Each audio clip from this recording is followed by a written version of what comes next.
Parameter of law के इस channel में मैं आपका हार्दिक स्वागत करता हूं। आज इस चैनल में मैं एक इम्पॉर्टेंट वीडियो किस तरह आप एविडेंस एक्ट को पढ़ें और याद रख सकते हैं उसके बारे में टेक्निक्स बता रहा हूँ। How to memorise the Indian evidence act 1872। कुछ मित्रों के द्वारा ये पूछा गया है, बच्चों के द्वारा, कि हम किस तरह इंडियन एविडेंस एक्ट भारतीय साक्ष्य अधिनियम 1872 को पढ़ें, क्योंकि थोड़ा सा लीगल टर्मिनोलॉजी क्लिष्ट होती है, एकदम दिमाग में नहीं उतरती है। तो कुछ आपको टेक्निक्स ऐसी अपनानी होंगी जिससे आपको भारतीय साक्ष्य अधिनियम याद रख सकें। ये अमेजिंग ट्रिक्स क्या हैं? सबसे पहले इसके लिए कोई भी टेक्निक अपनाने में एक चार्ट आप बना सकते हैं, किसी चीज का डायग्राम बना सकते हैं, सेक्शंस को सीक्वेंस वाइज याद कर सकते हैं, जिससे इंटरलिंक करके पढ़ेंगे, बार बार पढ़ेंगे। डिग्लोट एडिशन से ले द्विभाषी जो बेयर एक्ट आते हैं, जिससे आपको बार बार पढ़ने से लैंग्वेज समझ में आएगी। और इसके लिए एक सरल सा एग्जांपल आपको बताता हूं। जैसे इंडियन एविडेंस एक्ट की धारा 3 में इंटरप्रिटेशन क्लॉज निर्वचन का है, जिसमें सारी परिभाषाएं दी गई हैं। इसको याद करने के लिए सबसे पहला तरीका है कि इंटरप्रिटेशन क्लॉज में 11 परिभाषाएं हैं जिनमें कोई नंबर नहीं है। सबसे पहली डेफिनेशन कोर्ट की है। पहली परिभाषा, कोई भी जब साक्ष्य न्यायालय के समक्ष दी जाती है, कोर्ट में साक्ष्य रखी जाती है, तो ये पहली परिभाषा है। इसको याद करने का तरीका, कोर्ट में तथ्य रखे जाते हैं। इसकी दूसरी परिभाषा तथ्य की है। मटेरियल और फिजिकल कोई भी फैक्ट्स होते हैं, फैक्ट्स को प्रूव करना होता है। फैक्ट्स मैंने अलग से भी इस पर बनाया हुआ है। जो भी इंद्रियों द्वारा हमारे बोधगम्य है, whatever perceived by your senses, कोई तथ्य सुना, देखा, पढ़ा, मेरा आप वीडियो देख रहे हैं, ये एक तथ्य है। सेक्शन 5 से 55 तक रेलिवेंसी बताई गई है। तो सबसे पहले जैसा मैंने बताया, कोर्ट की परिभाषा, फिर फैक्ट की परिभाषा, फिर रेलिवेंट फैक्ट की परिभाषा। 5 से 55 तक सुसंगत तथ्य कौन कौन से हैं, धारा 5 से 55 में बताया गया। इसके बाद fact in issue. Fact in issue और रेलिवेंट फैक्ट इस साक्ष्य में न्यायालय के समक्ष ग्राह्य होते हैं। ये मैंने अलग से वीडियो भी बनाया हुआ है। इसके बाद दस्तावेज। कोई भी साक्ष्य दस्तावेजों के द्वारा प्रमाणित की जाती है, तो दस्तावेज की परिभाषा इसमें दी गई है इंडियन एविडेंस एक्ट में। तो ये सीक्वेंस से आप एविडेंस, फैक्ट्स और रेलिवेंट, फैक्ट इन इशू, इसके बाद डॉक्यूमेंट, इसके बाद आती है साक्ष्य। तो साक्ष्य के बारे में जैसा कि बताया गया है, डॉक्यूमेंट्री हो सकती है, वो ओरल हो सकती है, मौखिक हो सकती है। इसके बाद प्रूव्ड, कोई भी तथ्य जब प्रमाणित न्यायालय के समक्ष न्यायालय उसे प्रमाणित साक्ष्य के द्वारा मान लेता है तो उसको प्रूव्ड कहा जाता है। नॉट प्रूव्ड, प्रमाणित नहीं हुआ। डिसप्रूव्ड, ना साबित। तो और उसके बाद इंडिया की परिभाषा है। इस सीक्वेंस में आप, जैसा कि मैंने बताया, court, fact, relevant, fact in issue, document, evidence, prove, disprove, not proved और इंडिया, इनकी परिभाषाओं को आप धारा 3 इंटरप्रिटेशन क्लॉज में पढ़ सकते हैं। अब प्रश्न ये आता है कि धारा 55 के बाद कुछ फैक्ट्स ऐसे हैं 56 से जो ओन वर्ड्स दिए गए हैं, वो साक्ष्य में कैसे ग्राह्य होंगे, आगे क्या स्थिति है, वो भी बतलाई गई है। एविडेंस एक्ट की भाषा यद्यपि थोड़ी सी कठिन है, लेकिन इसे आप बार बार पढ़ेंगे, डिग्लोट एडिशन से देखेंगे, हिंदी अंग्रेजी वर्जन पढ़ेंगे। जैसा कि धारा 5 में बताया गया, of relevancy of the facts, तथ्यों की सुसंगति के विषय में इंडियन एविडेंस 5 से 55 तक कहता है।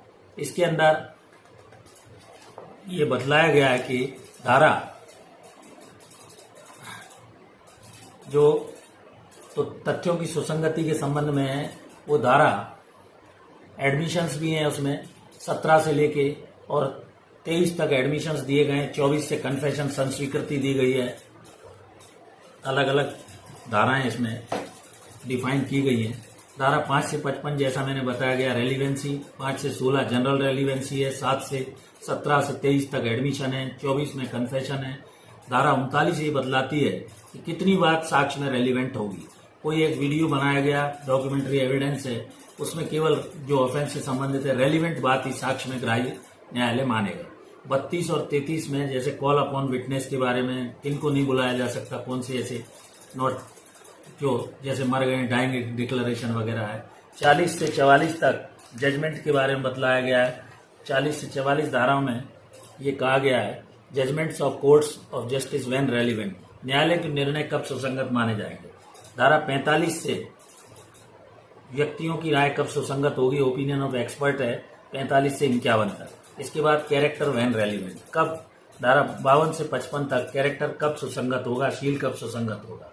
इसके बाद भाग 2 फिर नेक्स्ट सबूत के विषय में देता है, जो धारा 56 से स्टार्ट है, जिसमें facts which need not to be prove. तो आप इसको याद करने के लिए इसके बाद ओरल एविडेंस है, धारा 59-60 है, डॉक्यूमेंट्री एविडेंस है जो 61 से और 73A तक दी गई है। इसके बाद पब्लिक डॉक्यूमेंट है 74 से 78 तक है। फिर presumption as to the document 79 से ये स्टार्ट होता है। तो इस तरह 90A तक है। फिर इसके बाद 91 से 100 तक of the exclusion of oral by documentary evidence. तो ये साक्ष्य अधिनियम पढ़ने के लिए आप चैप्टर वाइज उसको पढ़ें। फिर बर्डन ऑफ प्रूफ है जो 101 से स्टार्ट होता है, सबूत का भार किस पक्ष पर होगा, ये 114A तक दिया गया है। इसके बाद एस्टोबिकल प्रिंसिपल है, विबंधन का सिद्धांत है। फिर विटनेसेस के बारे में 118 से 134 तक है। फिर एग्जामिनेशन ऑफ विटनेस है जो 135 से 166 तक पूरा चैप्टर कवर करता है। मैं इस वीडियो में मेरा कहने का तात्पर्य और उद्देश्य यही है, जो भी स्टूडेंट्स या नए लॉ स्टूडेंट्स हैं, how to memorise the Indian evidence act, जिससे आपकी मेमोरी अमेजिंग ट्रिक्स क्या अपनाएं, बार बार उसे पढ़ें, इंटरलिंक करें, चार्ट बना लें, डायग्राम बना लें, सेक्शंस को मेमोराइज करें। और जैसा कि मैंने अभी एक सारा उदाहरण आपको बताया section 3 Indian evidence act interpretation clause का, कि सबसे पहले कोर्ट के समक्ष साक्ष्य रखी जाती है, उसे परिभाषित किया गया है, इसे आप इस तरह याद कर सकते हैं। उसके बाद फैक्ट्स रखे जाते हैं जो मेंटल और फिजिकल फैक्ट्स हो सकते हैं, उन्हें प्रूव करना होता है। इसके बाद कोर्ट उनकी रेलिवेंसी देखता है, सुसंगत हैं कि नहीं।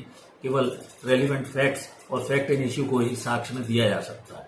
Best evidence should be given in cases, चाहे वो सिविल केस हो या क्रिमिनल केस हो। डॉक्यूमेंट्स, जो भी दस्तावेज न्यायालय के समक्ष पार्टीज द्वारा साक्ष्य के दौरान पेश किए जाएंगे, उन्हें एग्जिबिट प्रदर्शित किया जाएगा। न्यायालय उन्हें तभी साक्ष्य में ग्राह्य करेगा, बिना एग्जीक्यूटेड या बिना प्रदर्शित साक्ष्य को न्यायालय ग्राह्य नहीं करता है।